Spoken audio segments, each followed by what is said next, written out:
और सतना के पीएमजी शासकीय डिग्री कॉलेज में छात्राओं और एनएसयूआई कार्यकर्ताओं ने कॉलेज प्रबंधन पर गंभीर आरोप लगाए।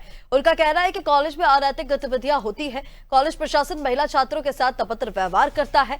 ज्ञापन में अवैध चंदा वसूली और राजनीतिक लाभ के लिए पैसों के उपयोग का भी आरोप लगाया गया। एनएसयूआई कार्यकर्ताओं ने एसडीएम राहुल सिलादिया और टीआई संदीप सोनी की मौजूदगी में कमरे की चाबी मंगाकर दरवाजा खुलवाया। कमरे में बिस्तर और अलमारी के बीच कमरा चारों तरफ से घिरा हुआ मिला और प्राचार्य एससी राय ने आरोपों को निराधार बताया और कहा कि आरोप बेबुनियाद है। छात्राओं ने जुलाई माह की घटना का जिक्र करते हुए कहा कि प्राचार्य ने उन्हें धमकी दी और मोबाइल चेक किया। प्रशासन ने मामले की जांच कर उचित कार्रवाई का आश्वासन दिया।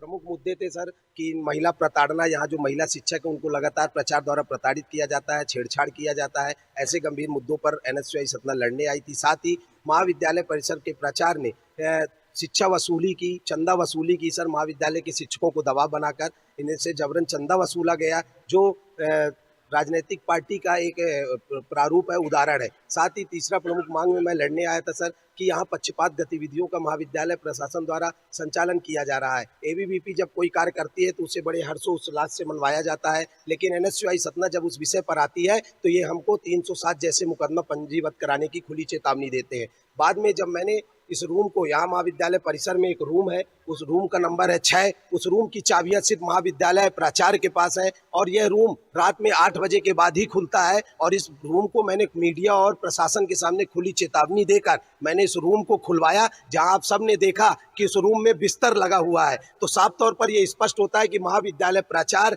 साथ में विनोद रस्तोगी, साथ में आशीष तिवारी, ऐसे 3 महाविद्यालय के ऐसे संदिग्ध व्यक्ति हैं जो वहाँ उटपटांग गतिविधियों का संचालन करते हैं। देखिए, छात्र संगठन है, बहुत सारी बातें करते रहते हैं। उन लोगों की जो बातें आरोप पत्र में उन लोगों ने लिखा है उसको हम पढ़ेंगे। अभी वो मेरे पास नहीं आया है, उसके बाद हम उनका जवाब देंगे। इस महाविद्यालय में 10,000 विद्यार्थी अध्ययनरत हैं और जो हम लोगों का एक्रेडिटेशन करने वाली संस्था होती है नैक, उसमें सिक रूम का प्रावधान है, उसके कुछ निश्चित अंक निर्धारित हैं। तो नैक के नज़रिए से वो सिक रूम बनाया गया है। रेड क्रॉस होता है, रेड क्रॉस में भी इस बात का प्रावधान रहता है कि अगर कोई बच्चा बीमार पड़ता है इतने बड़े महाविद्यालय में, तो उसको प्राथमिक उपचार के लिए सुविधाएं होनी चाहिए।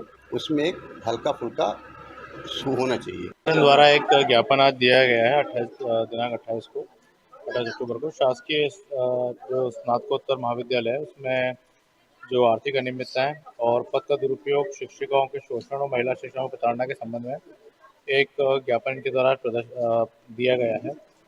ये रूम नंबर 6 के इन्होंने जांच करने के लिए खोल के दिखाने को कहा था, तो उसमें प्राचार्य जी से अनुमति ली गई, जिनमें उन्होंने कहा उन्हें कोई आपत्ति नहीं है। चेक किया गया, वहाँ पर एक जो है बेड लगा पाया गया था और इसके अलावा वहाँ पर जो अलमारी थी वो है, वहाँ पर ऑफिस के दस्तावेज भी होंगे। इसके बारे में पूछने पर मैंने बताया गया कि कुछ चेक रूम है इनके द्वारा बताया गया अपने स्टाफ के द्वारा। तो अब बाकी अन्य को इसके अतिरिक्त कोई आपत्तिजनक चीज़ वहाँ पर नहीं पाई गई।